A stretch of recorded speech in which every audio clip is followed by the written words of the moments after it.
with a short video by Brian Clausen, who actually works with veterans. So let's see if it'll.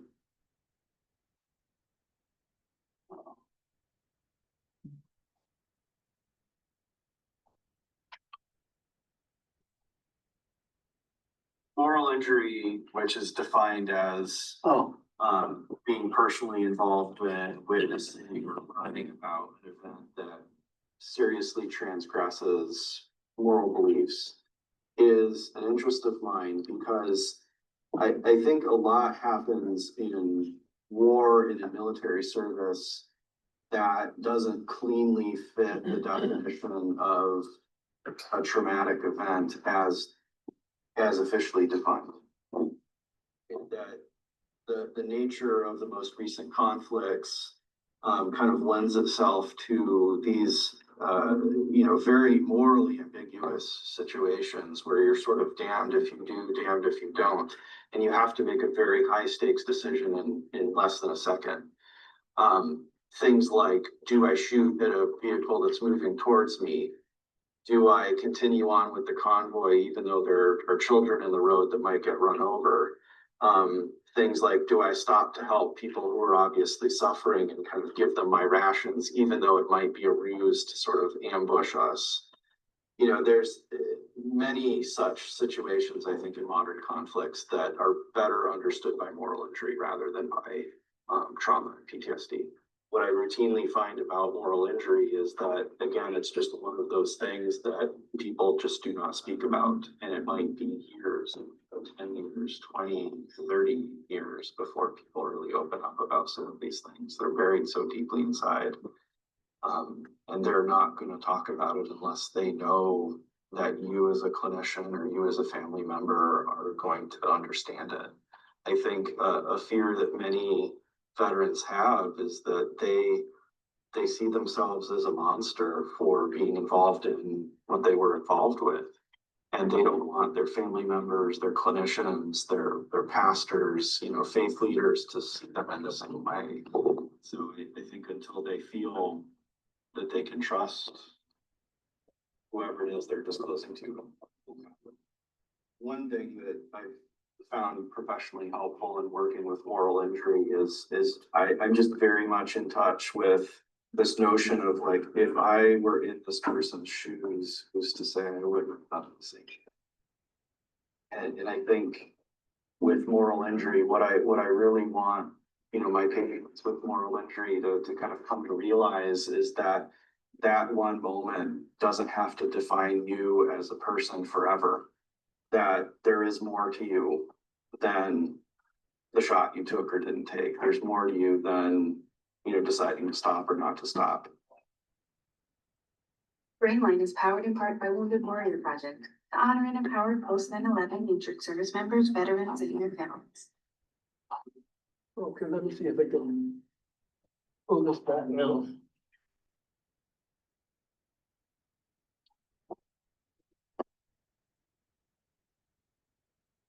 Oh, it was always hard to find your cursor once you do this. Yeah. It's in the top left. Yep, There it is. Now it's on the browser.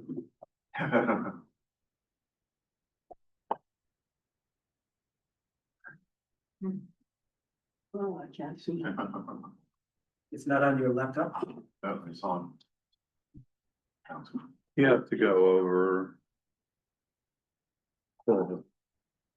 See. Can't set it to doing both screens. Move the cursor to your right, cursor move on the mouse pad to the right or the left. Okay, there we go. Oh, okay. Okay, now I got that part done with.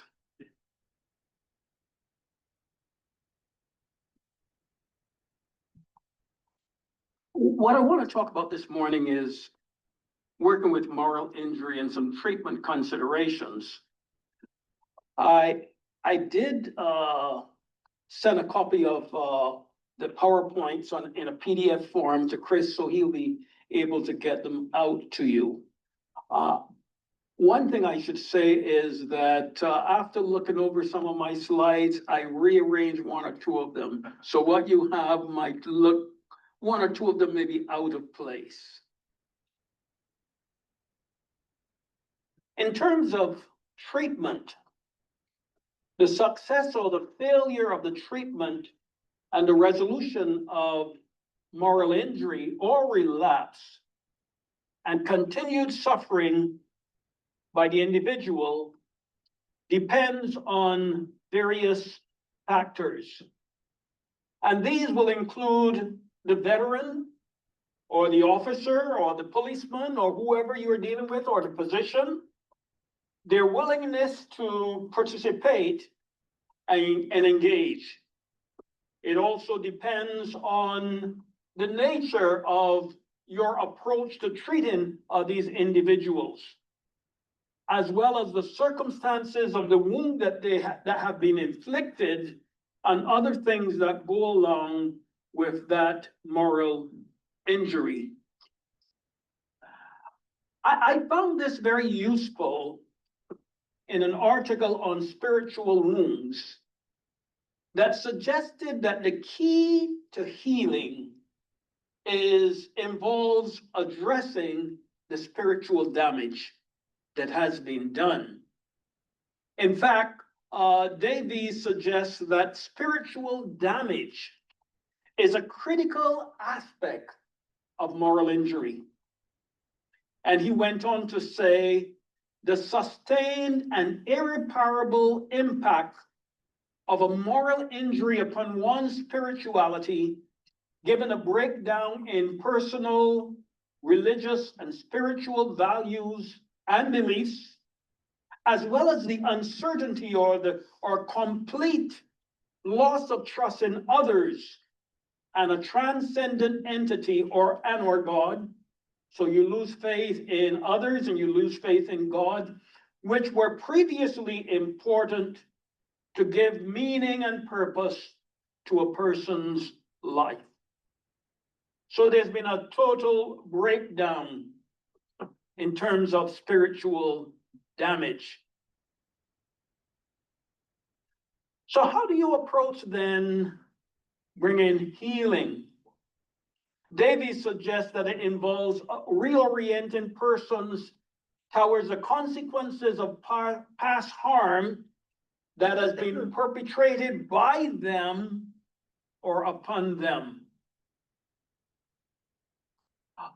Incidentally, Davies also suggests that some have cautioned that using the word injury, it kind of reminds me in psychopathology, I taught psychopathology at Asbury Seminary for 31 years, that when we use the language of disease, we almost infer that the individual has no responsibility. And likewise, this author is suggesting that when we use the word injury, we may unduly medicalize the concept or imply that a morally injured individual can be fixed if only the right treatment can be found. Actually, when you begin to think about moral injury, and you think about the fact that someone has committed an offense that deeply wounds their moral fiber, there is no fix in the sense that this is completely erased forever.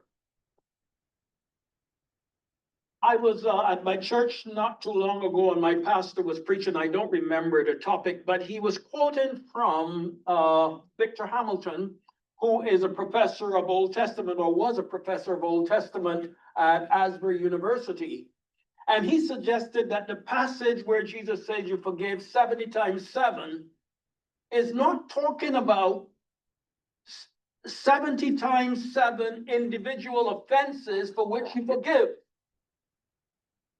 but that 70 times 7, one offense where you continually have to forgive. When it comes up in your consciousness, you continually have to forgive. and that in some ways, the veteran has to do something similar.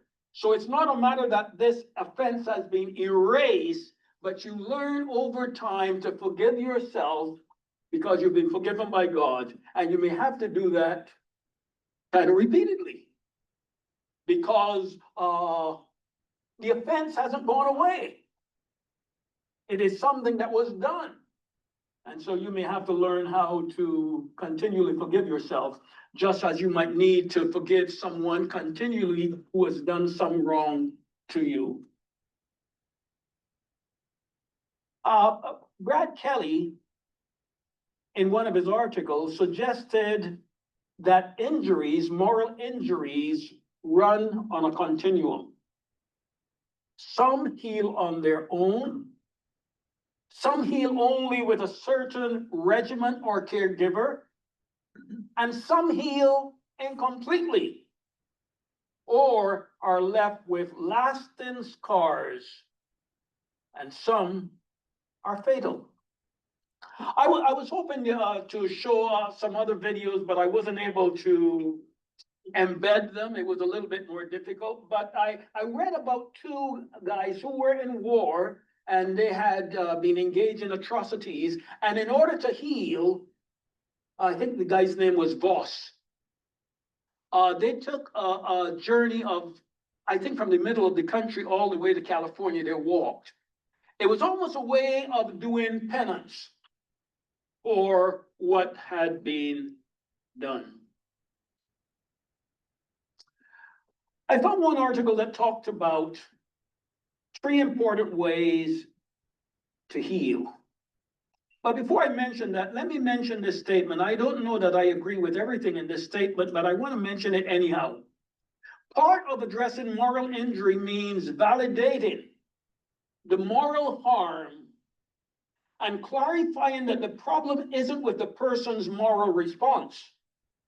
If you have done something morally wrong, to have a moral response is the healthy approach. Instead, responsibility lies with the entity which commits the harm. It isn't a sign of moral unwellness that someone experiences moral injury, but it is a sign of moral health. I'll say that again. It isn't a sign of moral unwellness that someone experiences moral injury, but it is a sign of moral health. So what is the author saying? He's suggesting that the very fact that you have been stricken morally means that your moral system is actually at work. It kind of reminds me of some of the literature on guilt in the writings of social psychologists. They write, contrary to many other therapeutic persons, they believe that there's such a thing as healthy guilt. Yeah. That if you have done something wrong, if you have committed some sin, the appropriate response is to feel guilty. And in that sense, guilt is a healthy thing when someone has done wrong. So if someone has committed a moral offense and they feel some sense of moral injury, it is an indication that something morally right is going on in that individual. I think it may be very useful sometimes to individuals that we work with to help them to know that the very fact that they feel a sense of moral injury means that their moral system is actually working, because it was something that was done that was inherently wrong. And to feel that sense of wrong is appropriate. I have a book back there that I call Reframing Your Ministry. And I would think that this is reframing moral injury. That the presence of a moral wound and feeling the sensitivity that goes along with it indicates that something is morally right in your soul. That may be something that we can share with people that we encounter who are struggling in this area. The very fact that you have these feelings, that you feel this sense of injury, means that something is right. So how do we go the step further and help you to find forgiveness for what has been done? Which leads me to suggest that some authors suggest that there are three important ways to engage in recovery, growth, and the building of one's moral courage. And they talked first about connectedness, forgiveness, and lament. First of all, connectedness. That it is very important to tell your story to someone you trust. No doubt you heard in the video that I played at the beginning that people are very reticent to talk and share their stories where they have been engaged in moral harm. It's very, very difficult. So trust becomes very, very important. And these authors went on to suggest that rarely can a person truly heal from a moral injury without talking it through with someone that they trust. I like this statement that came from an article by Brad Kelly. He said, working towards healing from moral injury requires communalization of the trauma, a sharing of the truth of a wounded individual's story with another who can be trusted to relay it faithfully to others. These injuries are moral and social and can only be treated by methods that are themselves moral and social. Makes a lot of sense. Something that is morally wrong, that occurs in a social context. So how do you heal? You have to deal with a moral injury and you have to deal with it in a social context. So we learn to confess our actions to someone that we respect, such as a moral or spiritual leader. Sometimes that's becoming a little bit more difficult because as I shared, I think on Tuesday, that on a survey of people who have integrity, ministers were not very high up on the list. And you're finding increasing instances where there is a betrayal of trust among ministers that make people much less likely to want to confide in us. If we're going to be able to help individuals, we have to be people of integrity and people who can be trusted. And then you pursue opportunities to connect with others, doing activities you enjoy, or getting an update on how your loved ones are doing. So you connect socially. You share your story, but you also seek to connect. A second part of it is forgiveness. And what is suggested here is that forgiveness is arguably the largest part in healing from moral injury. And there are two levels to this forgiveness. One is a forgiveness of yourself for regretful decisions or a sense of inability to meet a need. I think the second one, a sense of inability to meet a need, might have to do with medical professionals, other professionals who are confronted with trauma, confronted with damage, and they can't do anything about it. And so one involves a forgiveness of ourselves. The second involves a forgiveness of others that one may see as betraying them or coercing them into a decision they regret. That's picking up that definition of moral injury as betrayal by Jonathan Shea.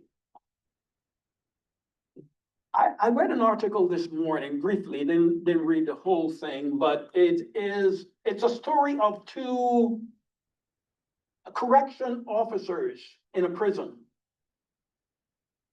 And a fire has been set inside of a cell. The inmate wants to get out, but because of safety protocols, female officer consulted with one of her leaders and he said, no, don't open, don't let him out. Well, the guy died. The guy died. So how do you forgive someone who perhaps gave you an order and you're saying this person is my superior, so I have to follow through, but in the process of all of that, someone dies? So not only a forgiveness of yourself for not doing the thing that would have saved that inmate's life, and forgiveness of your superior officer who told you, don't let him out because of safety concerns. But even there, you might see some of the moral ambiguities. Does letting this guy out pose a danger? But there's also a danger in keeping him in, because he died. So forgiveness becomes very important. And this ability to forgive others who might have given an order that made us be involved in a moral injurious behavior is often the harder part. So what is forgiveness? It involves a transformation of the heart and the mind. And at least in our Christian circles, this is the work of the Holy Spirit. We can lead someone to understanding the process, but it is only the work of the Holy Spirit in the heart of the individual that can really bring about that kind of forgiveness that they need. And for forgiveness to occur, there must be this willingness to submit to the work of God in our heart and mind. In fact, forgiveness doesn't happen apart from God. Which makes the chaplain's work very important, because we are representatives of God. If we truly understand ourselves, that's who we are. We bring a symbolic presence of God into the lives of individuals with whom we work. Now, this particular part of the process deals with someone who has been wounded, someone who's been injured, someone who upon whom some injury has been perpetrated. Maybe in the form of betrayal, given some command by someone else. So we learn to recognize the hurt and clearly articulate what was done wrong. We let go of the need for justice. And we humanize the offending person, remembering that they are created in the image of God, even though they may be far from God. Maybe that is also part of what needs to happen with the person who has experienced moral injury. You probably remember in the video that this Brian Klassen said that the person who is engaged in a morally injurious event thinks about themselves as a monster. So how do we remind that person that they're created in the image of God? They're not a monster. But I know when tragic things happen, we tend to think of the perpetrator as monsters. I think part of the reason why being a chaplain, being a person of faith can make a difference is because we have a constant reminder that people are not monsters, even though they may do monstrous things. They are in fact created in the image of God. And I think that's one of the things that can help us to keep on an even keel when we are engaging others who might have done monstrous things. But no human being is a monster. We make a conscious choice to forgive every day. And remember again, and this is where I mentioned Victor Hamilton a while ago, forgiveness is a process that involves choosing and re-choosing to forgive. Not for 70 times 70 events, but 70 times 7 for the same event.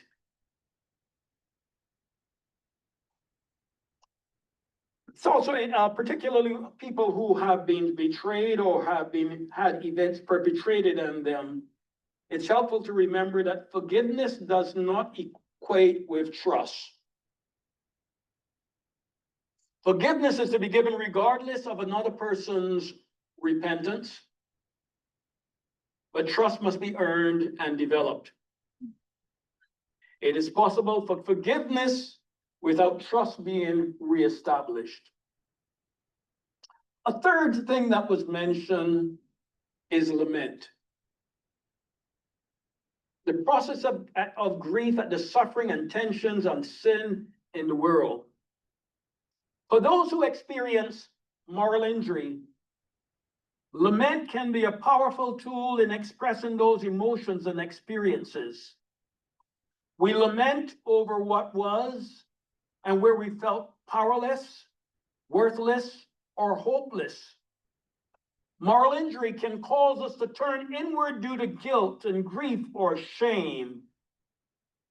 But lament exposes the dark deeds to the light and bring God's mercy and grace to bear.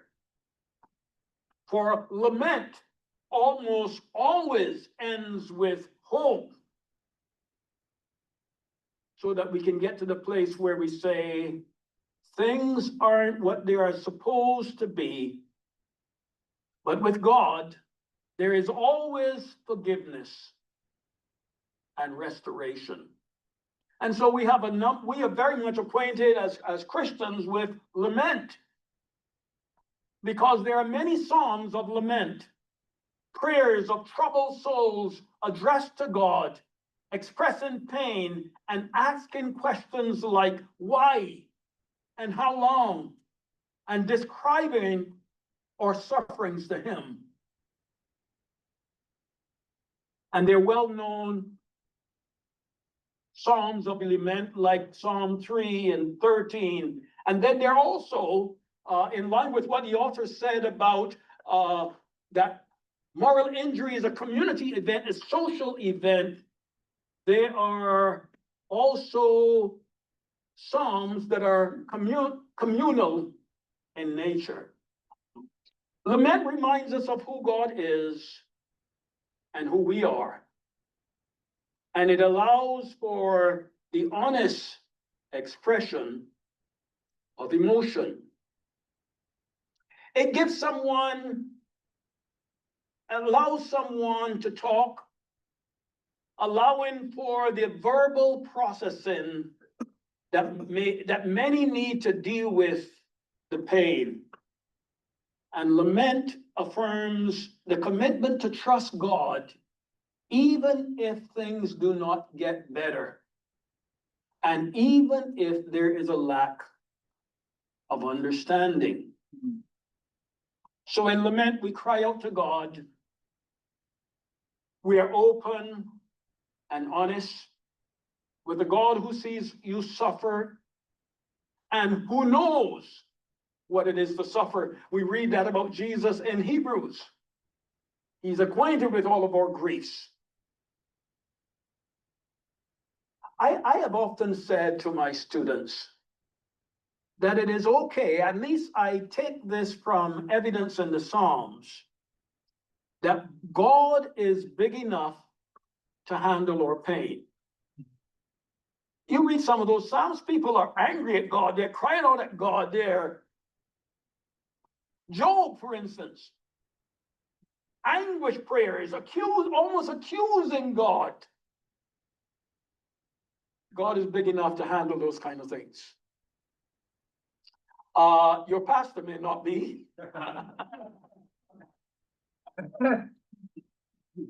But God is big enough to handle those things. You know, when I look at the book of Job, I see, and I don't remember how many chapters, maybe 38 chapters in the book of Job, and Job is ranting for like something like 31 or 32 of them, and God is silent. He lets him ramble on. And then he says speaks a word that brings clarity. God can deal with any emotion we have. I think about some of the great saints. I use this example in my book, Reframing Your Ministry. Moses in Numbers 11, where he says to God, why did you put the burden of all of these people on me? Did I give them birth? Did I bring them into the world? Why are you telling me to carry them in my bosom as a nurse carries her children? If this is the way you're going to treat me, kill me now.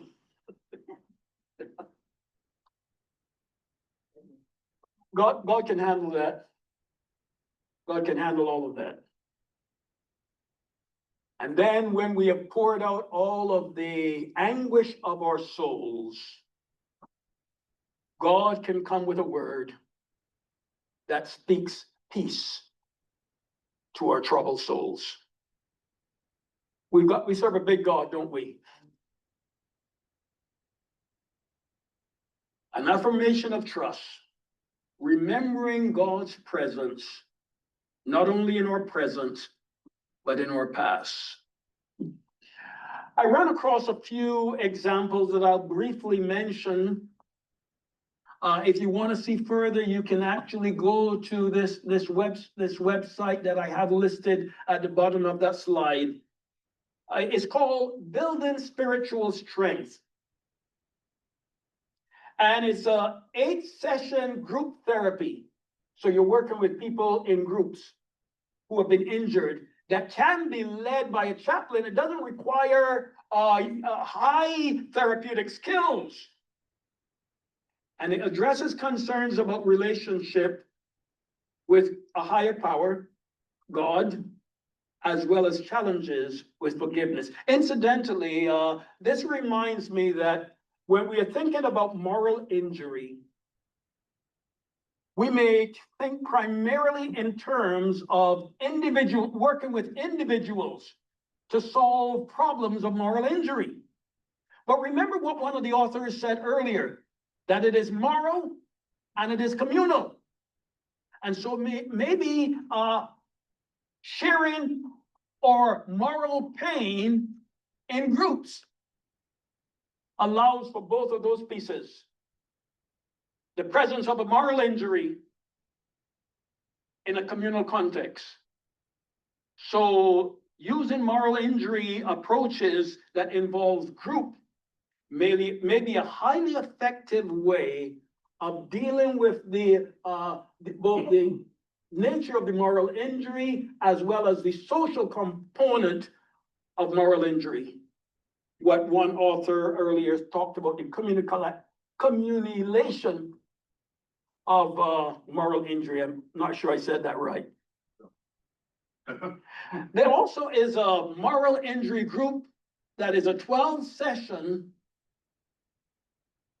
group intervention that is co-delivered by a chaplain and a psychologist, and also includes a ceremony where participants share testimony of their moral injury with the public. I would think it's with the public that the part of the group that they're in. So those are two approaches, one that can be led by a chaplain alone, and the other one that can be done in conjunction with a psychologist.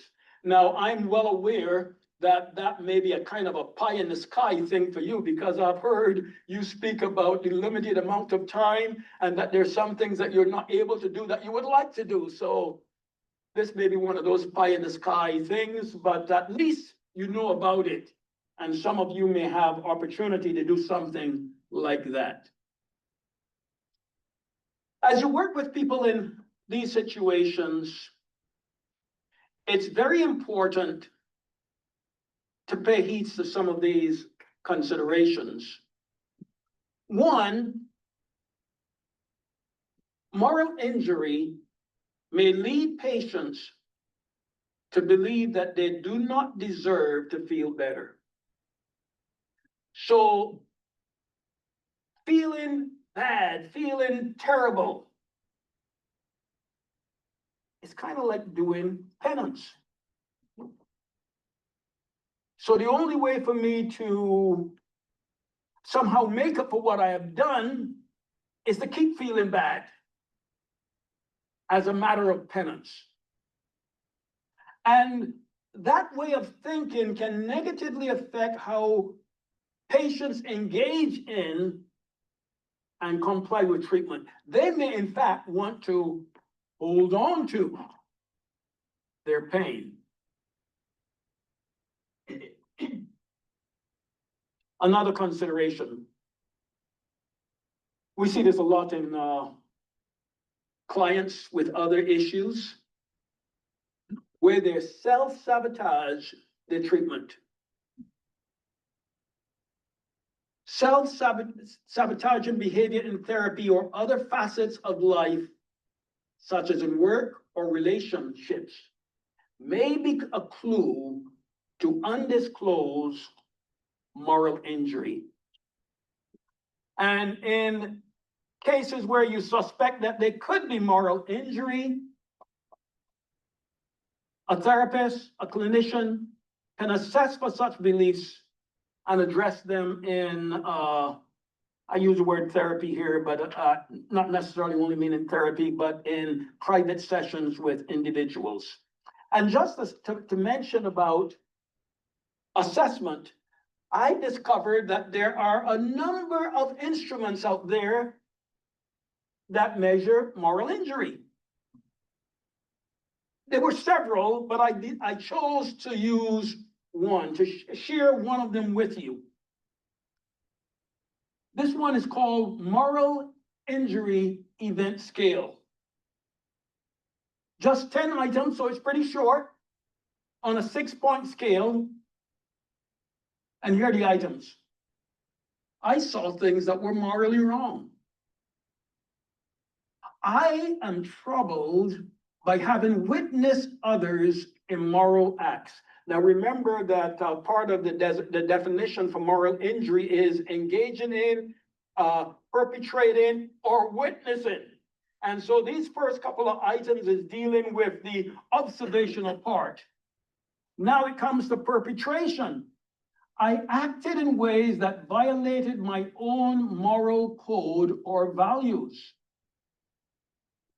4, I am troubled by having acted in ways that violated my own morals or values. I violated my own morals by failing to do something that I felt I should have done. That's omission.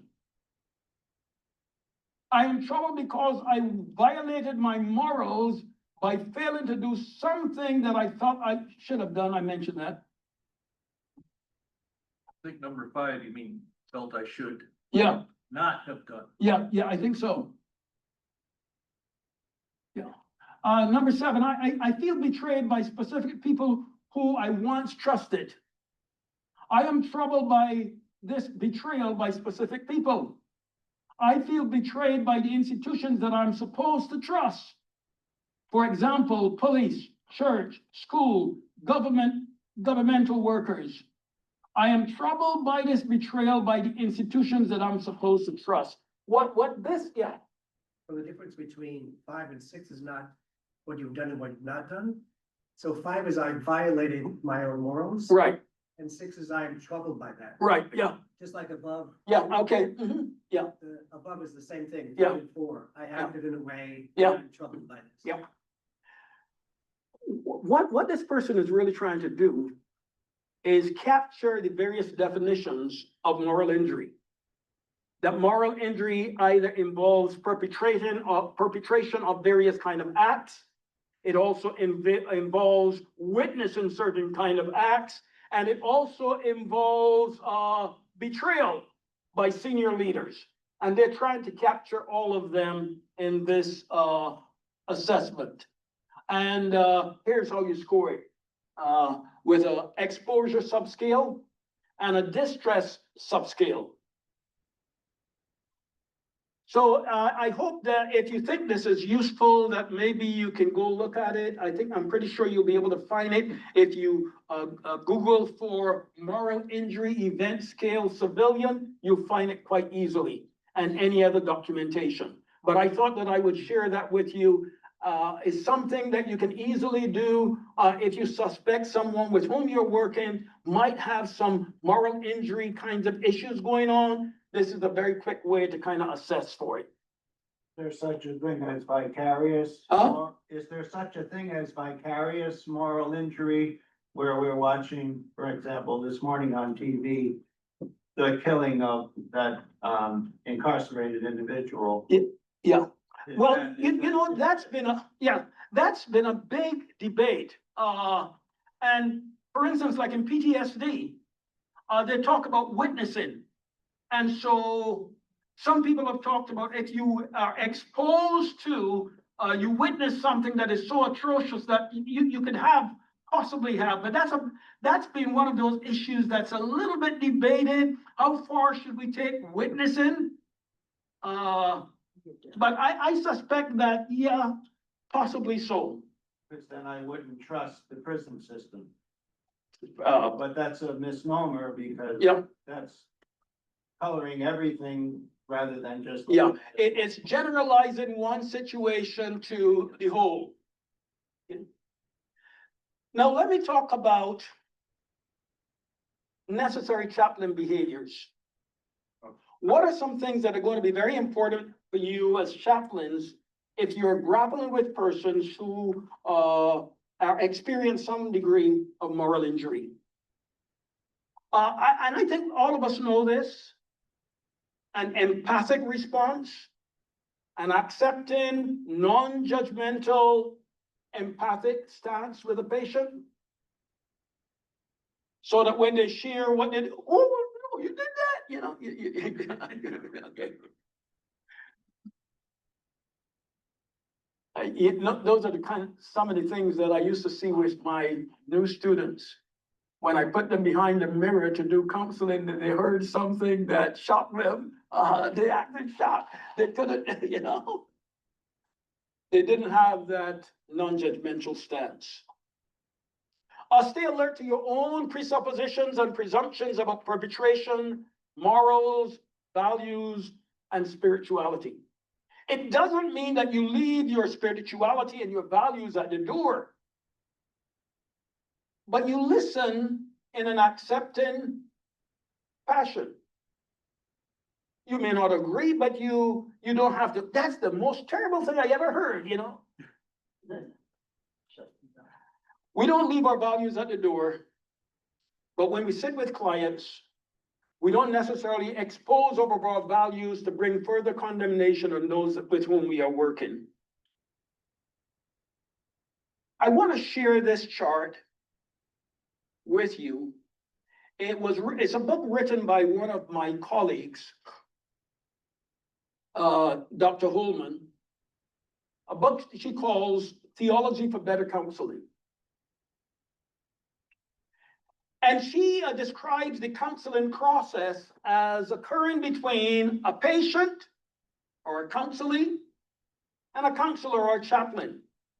And notice that under the chaplain, those arrows talks about the chaplain's Christian formation.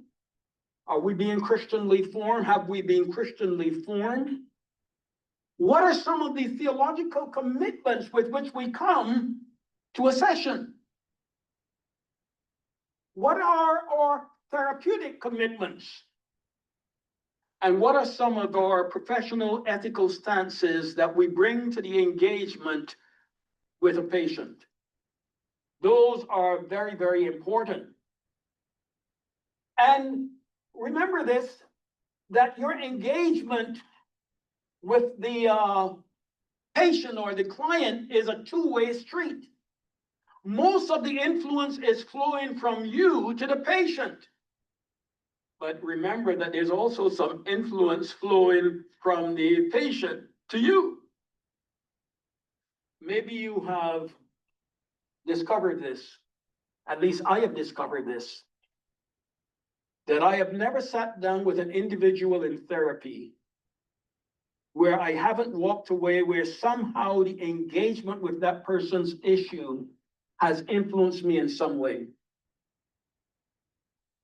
Jared Egan, who was, I think he was a Jesuit priest, and he's written a lot of books on the skill helper, which is still being used, although I think he's dead now.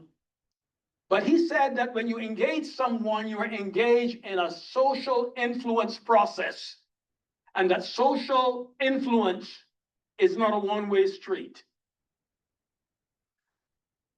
Perhaps that is why when you walk away from a very traumatic session with a client, you may come away troubled. This is some of the things that someone like Charles Figley talks about when he talks about compassion fatigue and secondary traumatization. That as we engage the material of a person, an individual, and the more traumatic it is, the more likely it is to have an impact on us. So you go home and you can't get it out of your mind, or you find that you're having troubling dreams and nightmares about that kind of situation. That happens. So as chaplains, we bring our Christian formation, or theological commitments, or therapeutic commitments, and our professional ethics. But the client also exerts some influence on you.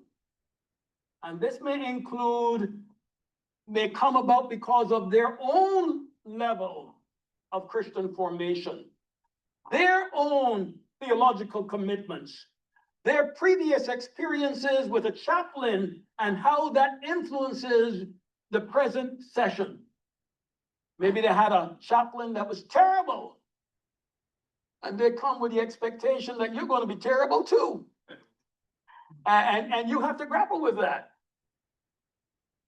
I remember when I was doing my internship, one of my rotations was in a community mental health center. And one of the kids that was sent to me was a boy of about 16 years old. He was about 6'3", probably 220 pounds, big guy. But he came to me, he was white. They sent him to me because he was being bullied by some black kids. But they sent him to a black therapist. So one of the first things I had to do with him is ask him, well, how do you feel about having to see a black guy to talk about issues where you're being abused or bullied by some black kids? You know, we had to have that conversation, okay? I can't just leave that lying and assume it's not going to influence what is happening. It is. So I had to put it up there on the table. Because you see, the reality is that previous experiences can color your engagement with another individual in the present. This leads me to talk about the spiritual platform. And I'm sorry I missed your presentation yesterday. I had to do a few things. The fellow who talks about spiritual platform is a fellow called Harry Aponte, who's a psychologist. I don't know that he is a Christian, but he talks about the spiritual platform. And one of the elements in this platform is what he calls the spirituality of the chaplain. What do I bring? You see, I'm teaching a course right now, and I tell students that one of the major components in providing pastoral care and pastoral counseling almost always starts with the person of the chaplain, the person of the counselor. What do I bring? And one of the things that a chaplain brings is their own spirituality. I bring that. Hard to hide it. And this spiritual platform of the chaplain is very important for attending to spirituality in the client. You see, deep calls to deep, you know. So the depth of my spirituality calls forth the spirituality in the patient. And it is the spirituality of the chaplain that enhances their awareness of spirituality in the client. Deep calls to deep. So hopefully we bring that. And how do we become spiritually formed, a spiritual platform? Chaplains should seek to be spiritually formed through participation in spiritual disciplines. Now that seems as though it shouldn't need to be said, that it is a given. I wish it was a given, but it isn't necessarily so. In some of my writings and work with ministers, I've had ministers say to me, I found it easier to participate in spiritual disciplines before I became a pastor. Maybe some of you might even say that. I found it easier to participate in spiritual disciplines before I became a chaplain. I've seen that time and time and time again, that we become so busy with our work that we forget the basis of our work. That it is a person that we bring to the process, that person that is spiritual form, that is a fundamental part of the healing work that we do. And so if we miss that spiritual component, if we fail to be spiritually formed, what do we have to offer?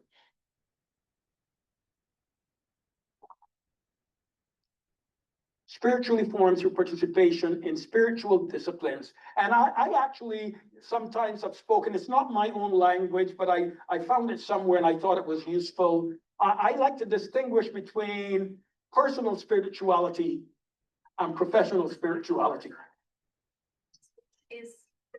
Personal spirituality is when I come to spiritual disciplines to enhance my own soul, okay? So I read devotional material, I read the Bible, I read a different kind of literature to feed my own soul. That's a whole lot different than coming to those resources simply to get the next sermon, the next devotional, you know. I call that other one professional spirituality, and it's important. But professional spirituality, I think, always has to be grounded in personal spirituality. So are we spiritually formed? Here are some things that Harry Aponte says are part of the spiritual platform. It is the beliefs that we bring. Beliefs that we bring. Do we believe in the potential of adversity to promote change? Do we believe in such a thing as redemptive suffering? That's always true in Scripture, isn't it? Adversity promotes change. Think about a diamond and the years of pressure that forms a diamond. Adversity.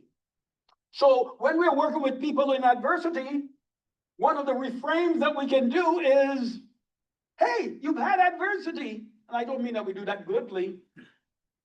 It can make you into a better person. Adversity promotes change. And then we need to remind them of the healing and the restorative power of relationship.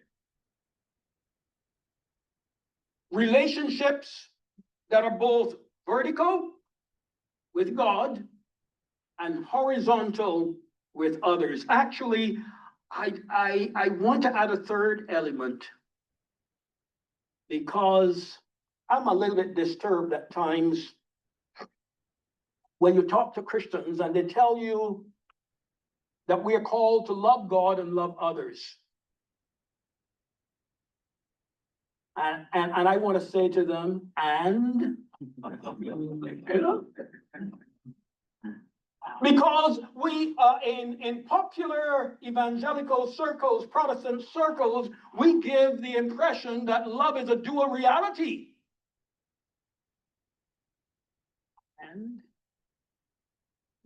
because when I read the great commandment, you shall love the Lord your God with all your heart and soul and mind and strength, and your neighbor as yourself. So Christian love is not a dual entity. It's a triadic relationship.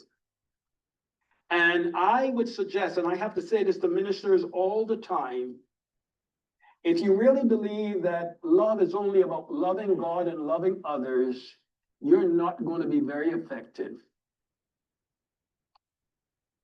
Because we love others with the same love that we give to ourselves. And I think in our day, we look at Hollywood and stuff like that, and we see a lot of narcissism. We tend to think, okay, there's no such thing as self-love. It is all corrupted. It is all narcissism. And I want to say, no, really, there is a regulated love of self that involves loving God and know that you've been loved by God. And as a result of that, you've got to love yourself. And then what do? You give that same love that you give to yourself, you give it to others. So love is a triad, not a dual reality.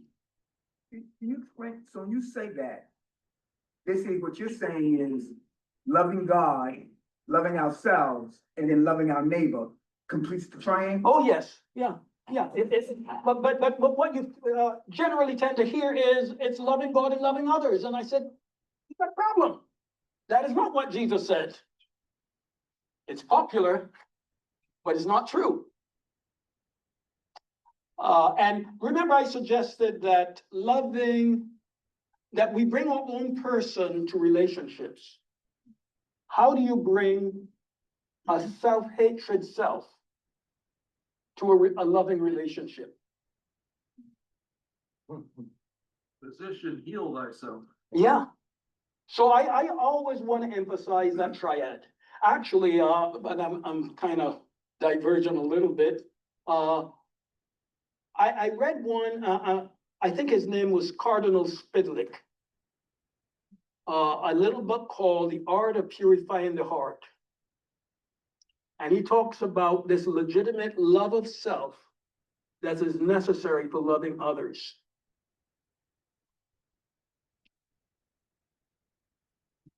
There's someone else that comes to mind. Oh, Bernard of Clairvaux talks about the different levels of love.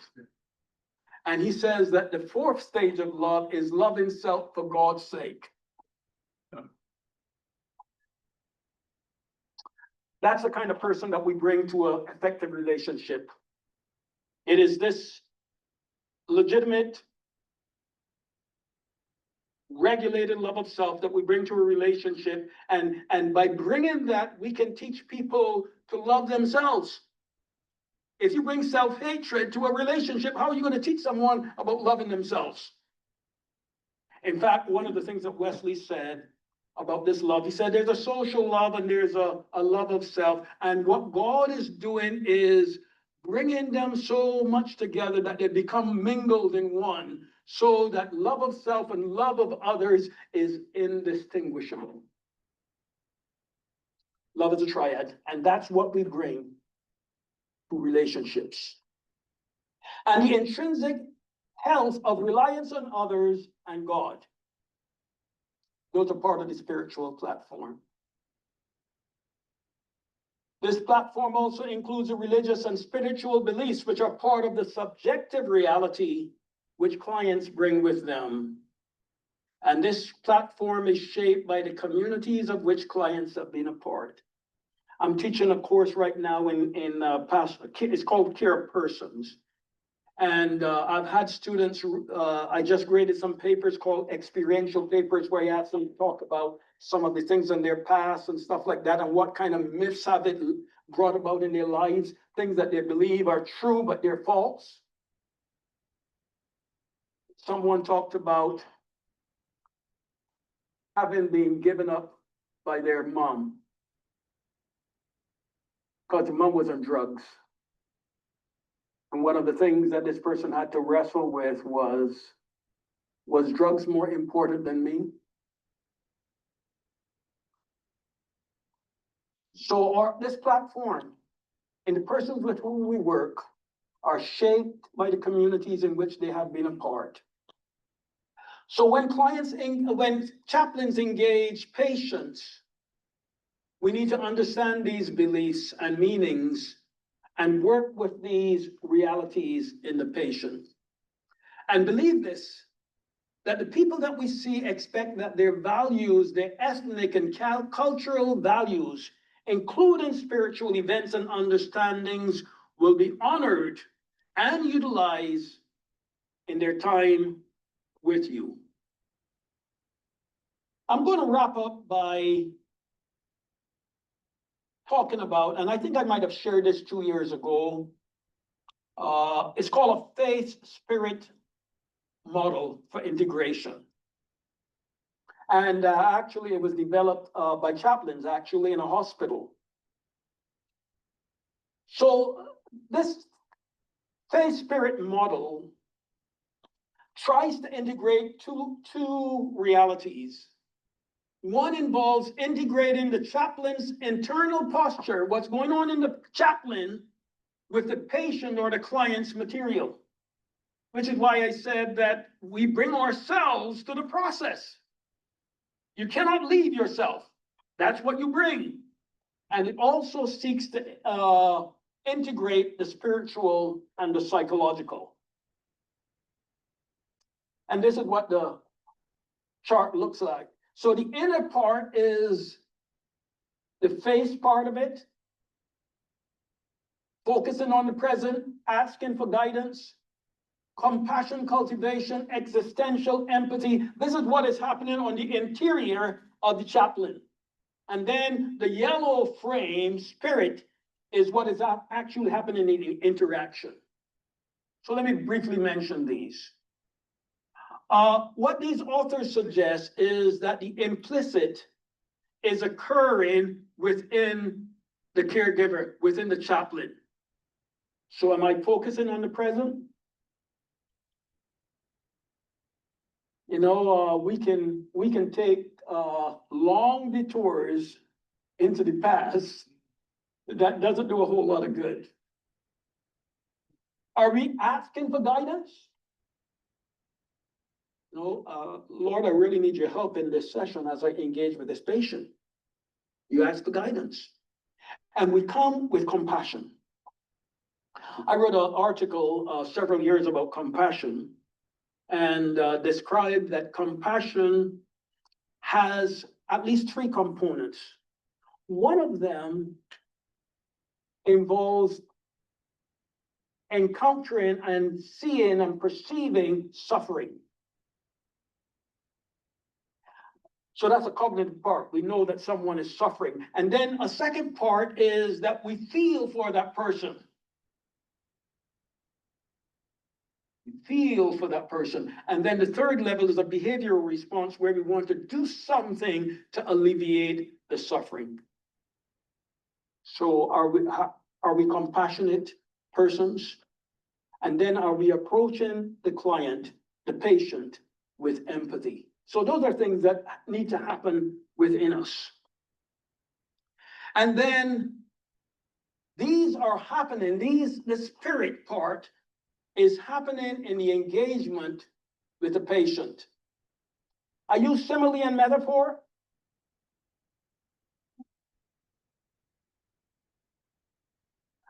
I feel like a whale is sitting on my chest. So I said, tell me a little bit more about the whale sitting on your chest. You know, I go with metaphor, okay? And I may even expand the metaphor. Are there ever any times when the whale kind of gets off your chest? What are some of those times? What's happening then? Are there times when the whale feels like he's eating a ton of food and it's heavier today than it was yesterday? So I go through the metaphor, okay? and you can extend the metaphor. And I pray with the client. I can include sacred texts, bring that into it. I can bring in various kinds of rituals according to my tradition. I can use imagery. And one of the pivotal part that I think is very important in moral injury is transgression relief. So let me talk a little bit about that. Client stories of pain usually contain both spiritual and psychological elements. We've heard a lot about guilt and shame and depression and all those things that are going on. One of the things that these authors caution is that it is sometimes easy to pay attention to one element and lose sight of another embedded element. So this is what Peter Moran was talking about when he talked about living in moral pain, because all they saw was PTSD and they ignored moral pain. You have to be able to listen to both. The chaplain needs to be able to discern the transgression that is often embedded in the patient's story, and needs to be aware of possible psychological elements and address them. And I'm suggesting that likely this will be done through referral. So we really want to listen for the transgression and allow the person to talk about that transgression. And I want to share with you something that, an article that I found, and it's actually, it's called Pastoral Narrative Disclosure. I think it's actually a British study. It's an 8-stage summary for the spiritual counseling and educational personnel experience in moral injury. You will have this in the notes that I sent out. 1, we develop rapport and trust between the client and the chaplain, who ensures caveats permitting absolute confidentiality. That what is shared here is not going to be shared elsewhere. And then you allow the client an opportunity to provide an account that is either oral or written or using some other medium that reflects upon their life journey and the moral injurious experience. And just to indicate that it doesn't necessarily need to be oral or written, it can be using art. And so I give you an example here of what is called a spiritual life map, where the person is actually kind of indicating the contours of their life, and they might identify the point at which the injurious event happened, but they could draw it, okay. I'm trying to remember Virginia Satir, who's a experiential family therapist, and she talks about family sculpting. So the person can actually kind of sculpt, do the movements and maybe bring in other people. There's a group technique that we used when I was in training called psychodrama. So if you're doing it in a group context, they may get certain persons to play certain roles. So whatever means you're comfortable with to help them to tell their story. And this is just one example. Okay. I developed a course at the Asbury Seminary called Pastoral Diagnosis. And this was one of the spiritual assessment tools that we use, where people can draw a spiritual life map. Step 3, in-depth review of the client's reflections that were done in whatever medium they chose regarding their morally injurious experience, by examination of conscience, considering what are some of their past thoughts, their words, their actions, their omissions, particularly as it relates to the way in which they accuse themselves. And then they reconstruct the moral ethical issue relating to the event. And they address their feelings of grief and guilt and shame and anger, betrayal, trust, and forgiveness. 5, restoration. Restoration is sought regarding grievances which, if possible, are heard by the perpetrator or the organizational representative. I'm thinking here the chaplain. Rituals, either formal or informal, secular or religious, that express regret, name mistakes, seeking self-forgiveness, and forgiveness from others or from God. 7, renewal, engaging in renewal by client making amends and doing activities that are meaningfully purposeful in life by relinking with family, friends, workplace, community, or God. And then reconnection involves the client engaging support and resources to reconsider or implement future values, career plans, and personal goals relevant to themselves and others, to develop resilience and sustain themselves long-term. There's some very, very clear steps that I think would be fairly easy to follow. And, if you want to do something like this, you have these 8 steps, and maybe you have them in your little brochure or on your phone or something, and you can actually lead a group through this kind of experience, or an individual. One word as I finish, a word of caution. Well-meaning attempts to relieve guilt can stymie the process of recovery, denying agency to the injured, and paradoxically underlining one of the negative outcomes of moral injury: the idea that we live in a world without a meaningful moral structure. So don't be so soon, too quick to try to relieve guilt. Guilt has to be uncovered, and forgiveness has to be sought. So I'm finished. I hope that some of this has been useful for you, and we may have a few minutes for questions or comments. Thank you. And then I have to be running to catch a plane. Go ahead. I have 2 questions. I just asked them. Come back to guilt and shame. Mhm. And we're talking about building moral courage. One word that is missing, Okay, and I just wonder where it falls. okay. Conscience.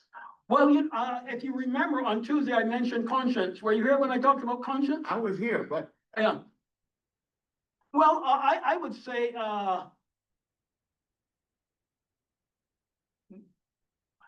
I think guilt is a kind of a disruption of conscience. Guilt actually involves the breaking of our conscience. So I think that's probably where it fits in. You have a better idea where it fits? no. Oh, I'm gonna ask the question again. We talk about stories, telling your story. yeah. But from my experience and reading and all that sort of thing, I know people are very selective in telling their story. Right. Yeah. Isn't there a possibility for self-sabotage there? In what way? Well, as therapists or as chaplain, because of probably guilt or shame, people tend to tell you what they think. Oh, okay, I got you. I hear you. So they tell you what you want to hear, and they leave out some pieces. Right. Here's one of the things that I tell my students when they're listening to the story. I give them the example. I said, every story has a kind of a framework, kind of like a fairy tale. Okay? So once upon a time, such and such happened, and they live happily ever after. That's the format for a fairy tale. So I tell students that you have to listen with what? The third ear. So you listen for the parts of the story, and you're always trying to detect, are there some gaps in the story? Are there some distortions in the story? And then you probe the gap, or you probe the distortion. So for instance, if someone is telling a story and they give me the once upon a time, and then they tell me what happened, and I don't hear, and they live happily ever after, I'm gonna probe for that, okay? But there's one thing. That story may not have, and they live happily ever after because it's a unique story. But since I didn't hear it, I'm gonna ask about it, and I may discover it's their uniqueness that there's no part to that. But I'm gonna ask. So always I'm listening with what Egan calls the third ear. I'm looking for gaps. I'm looking for distortions. I'm looking for things that should be there that are not there, and I probe them. But I always try to remember what I think is missing may not be missing because it may be due to the uniqueness of the individual. But I'm going to ask anyhow. Curiosity. You see, one of the things about a good therapist is curiosity. Yeah? So you probe for things that have left you I wonder where that one is at. That's the way I approach that kind of stuff. Yeah. The triad that you talked about, it's the, no, but at least for me, it was like the Trinity. Yes. Mm-hmm. So it's loving God, loving Jesus because he was inclusive. So Yeah. it's Mm-hmm. others, And loving and others. loving ourselves because we're the Holy Spirit. I mean, we are the Spirit. That's what guides us. Yeah, I think, since you're bringing the Spirit, doesn't it say the Spirit witnesses that with our spirit that we're the children of God? And I think it is the Spirit of God that is shed abroad in our hearts that allows us to know that we are loved by God. Right. And so I don't want to deny that third piece. So I really get a little bit peeved when I hear people talk about loving God and loving others, and I want to say, and what else? Yeah, it's got to be a triad. Okay. Yeah. All right, thanks. Well, even on that, I remember as a kid, joy. Yeah, how you spell joy? Yeah, yeah. Others next, yourself last. But if you truly love yourself, you aren't always last. Yeah, I think that, actually, I think is loving ourselves is the second piece. Because that's how we learn what we give to others. Exactly. Yeah. Great. But I think people, tend not to emphasize love of self because they think that it is only love of self that can become corrupted. And the reality is all loves can become corrupted. Even the love of God can become corrupted.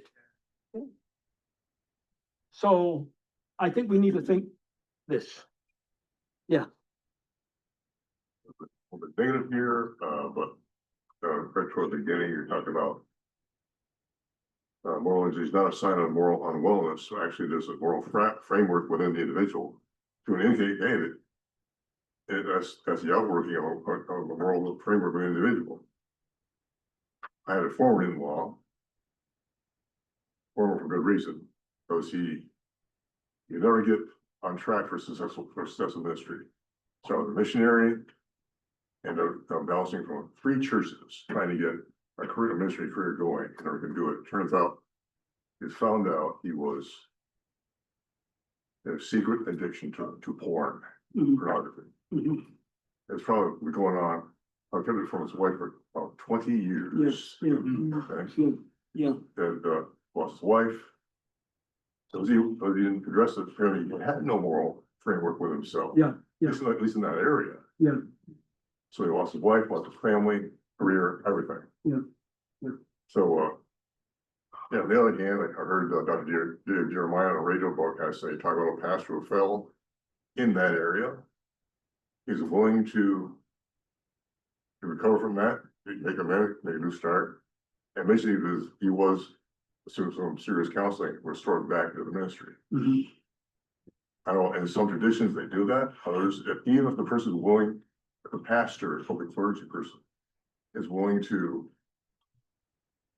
they admit their guilt, they admit they're wrong, and want to get back in the ministry and do whatever it takes. Boundaries imposed, I don't care. If we want to get back on track with the Lord, in some traditions, is that even if he's willing to do that, no, you're done. You know, there is a book by 2 authors called Gregson Bell. It's called Betrayal of Trust.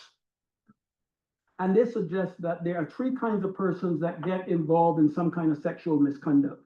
Incidentally, the figures out there for clergy in terms of pornography is like 37%. Okay, it's pretty high, like 1/3, okay? So it's fairly high. But they suggest that there are three kinds of persons that get involved in sexual misconduct. One of them they call the lover. This is the guy, just looking for love in all the wrong places. And then they talk about the wanderer. The wanderer is someone with kind of a weak ego, and they need the love from someone to make them, to bolster their self-image. Grenson Bell suggests that it may be possible to rehabilitate the first two, possibly. Still may be complications. The third one is they call a predator. And they say, never try to rehabilitate a predator. So I hope that is helpful. But anyway, thank you for your time. Thank you for your invitation. God bless you. Dr. Headley, Yes, yes, we would yes. like to do a group photo. Okay, yes, I do. Gather quickly over here.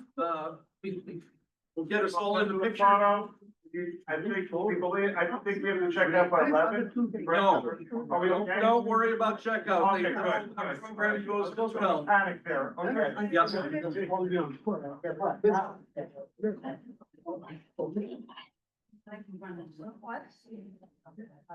Come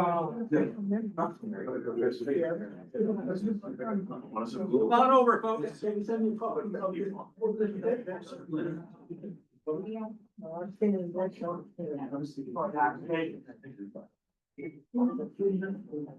Maybe here. Have to be. Yeah. I thought we were standing there instead. Come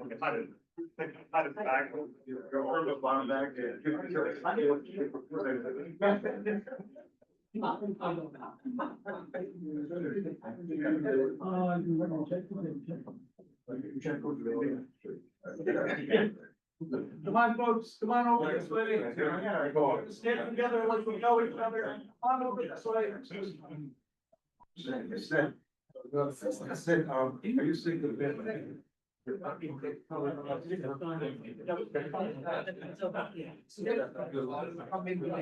on over, folks. Perhaps. I have.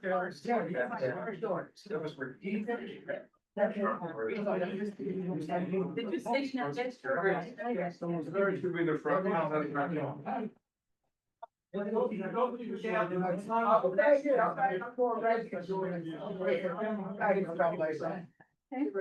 Okay. You're right there. Seems one, Yeah. Hey, vice chancellor. Come on over, it's just, Can you please, turn yourself. Take up so much space. It's pretty. Yeah. It's like. So if I have to turn this way. Yeah, it's like. On the side. Might have to do a little side, Like, little side. very. Okay. You should do that, let's hear. Let me behind you. I just, see the, all right.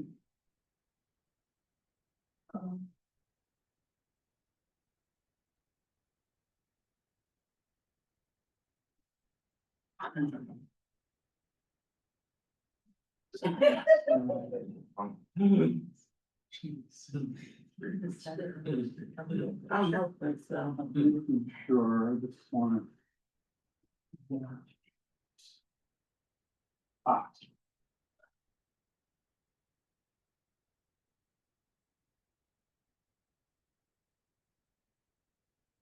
You did, you also thumb. Yeah.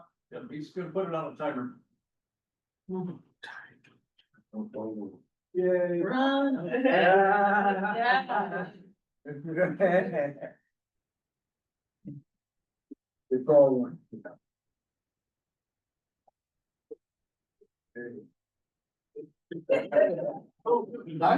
One more time. Just for safe measure. Yeah.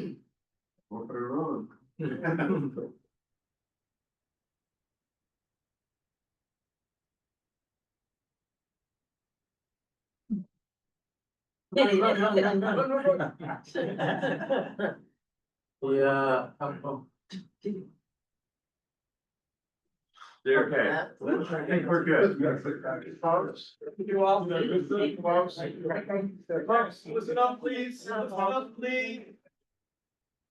I'm gonna put a little something thing out. Let's do it. I'll bring for a 10 kitchen staff. We'll do that. And turn in your feedback cards for the hotel. Staff. I got them. I've got more on. Okay, you have to go? Yeah. Okay, We don't have anything. We done. no, we have worship now. Oh, then I'll. Here's for the kitchen. Worship at 11. Okay.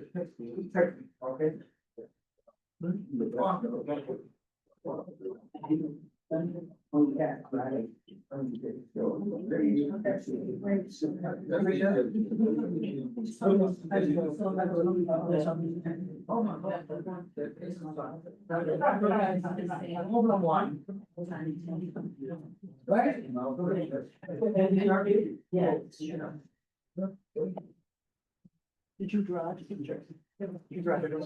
What's it take? 2 hours to tell? Oh, yeah. I have your card.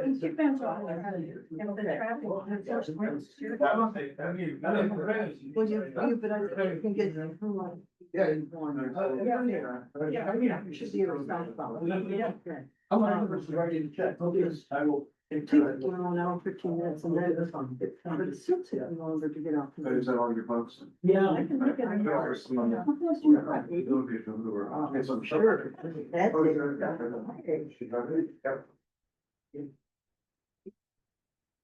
Okay.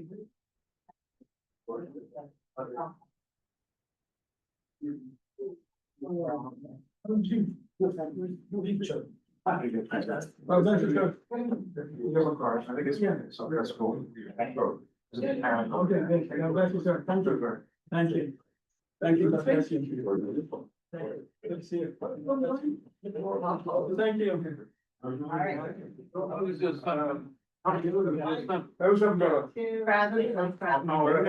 Yes, sir. You have any more copies of this? Sure. No, I just, What about this one I here? think it might just be in the. That one is not mine. In the side. oh, that one is for Sandra, she's coming back for it. Sorry. Maybe I'll give you a show. Okay, good. Okay, fine, thank you. Or you can find it, it's on Amazon. It's on Amazon.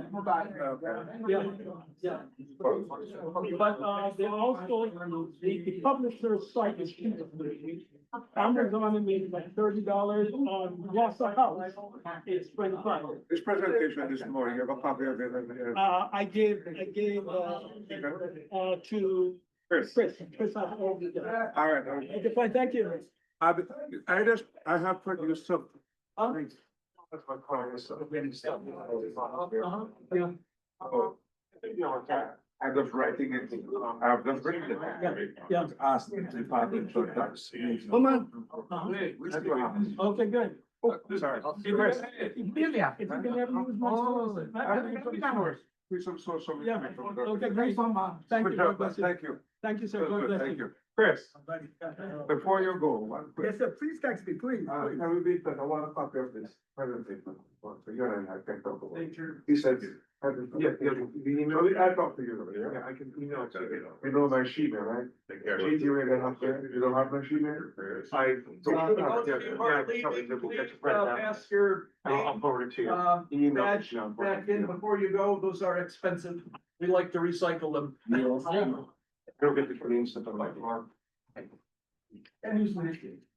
Yes, we'll keep your name. Yeah. You don't need to put that. Big bless you coming back? Yeah. Oh, no. Okay, so we can come back. If I do remember the way, it was nice to see you. We'll see you. Okay. All right, we'll be in touch on that. Okay. You have a card with you, sir? Huh? Do you have a card? Unfortunately, I'm very bad at that. Tell me your name again. With my email is GT, I'm Grover T. Ready, Oh, put it on, I just there for me. Yeah, she said.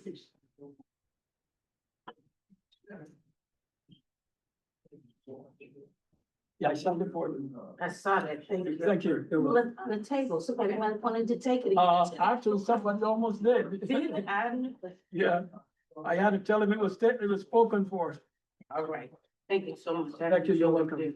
Thank you. writing about our answer there. Yeah, put your stuff in my phone, so I know when I hear from you. So take care of blessings to you. Okay. You're heading out? No. We got worship going on. Read my name, I writing? Grover T. Ready? That's me. Okay. And that's my cell number, she's here right there. You know, when we were trying to take that picture, I was thinking about Jamaica. Small up yourself.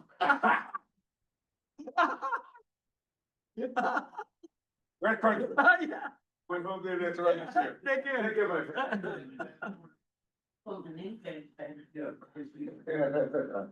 Did you use that term too, small up yourself? Yeah, man. Since I came now, I still got to pick up yourself. Yeah, okay. Look, this one. Thank you. Oh, I know it's. If you can ever use my services, let me know. Okay. Yeah, Okay. always available. Great job. We need soup. Okay, take care. Gentlemen, let me have yourself, I'll keep safe. I'm sorry, my brother. All right, good to see you. Okay. Yeah. Let's keep it close, man. How you doing? There's just something that. Well, hang on a second, all right? Okay. Information. Okay. It's very interesting, concept on helping the person. Still do what I'm doing, listen. And I'm- Yeah. I'll walk. Thank you. Thank you. God bless you. Thank you.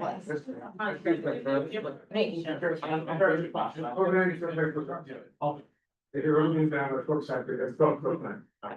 All right, good. Are you leaving, man? You know, what it is. Do you need any more help collecting? No, I think I'm fine. Okay. Yeah. And, you can get with Chris, cause I sent that bill to both of you. I remember. Yeah. Reason that never. Yeah, yeah.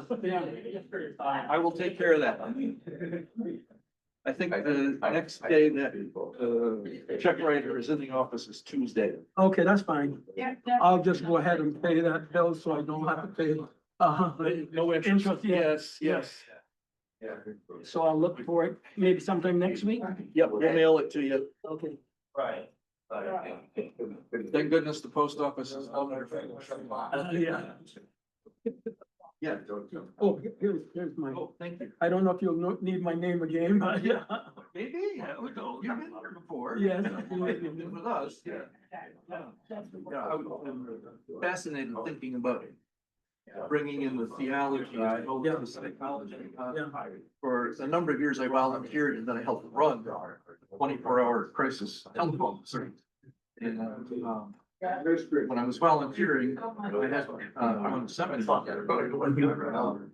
And so, excellent training program, really good stuff happening on the phone, but we often only had one encounter with people and you never knew what the outcome was. And, but then when I came back, I graduated from seminary and I knew all this other layer, but I can't start talking about spirituality, total stranger, not knowing that's what they want or need or hear, what have you. So it's kind of frustrating sometimes.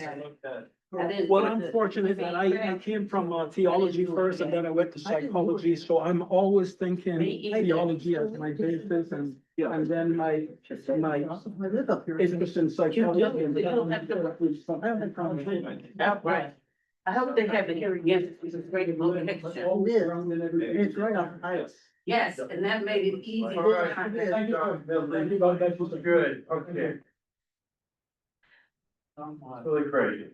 So you should say flight. Thank you again. Thank you.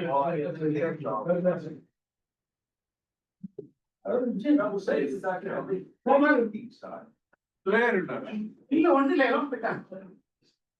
யாருமே இல்ல நம்ம 4 பேர் போட போறாரு. ஆமா போட போறாரு. Media நல்லா இருக்கு. ஆமா நம்ம முடிச்சுட்டு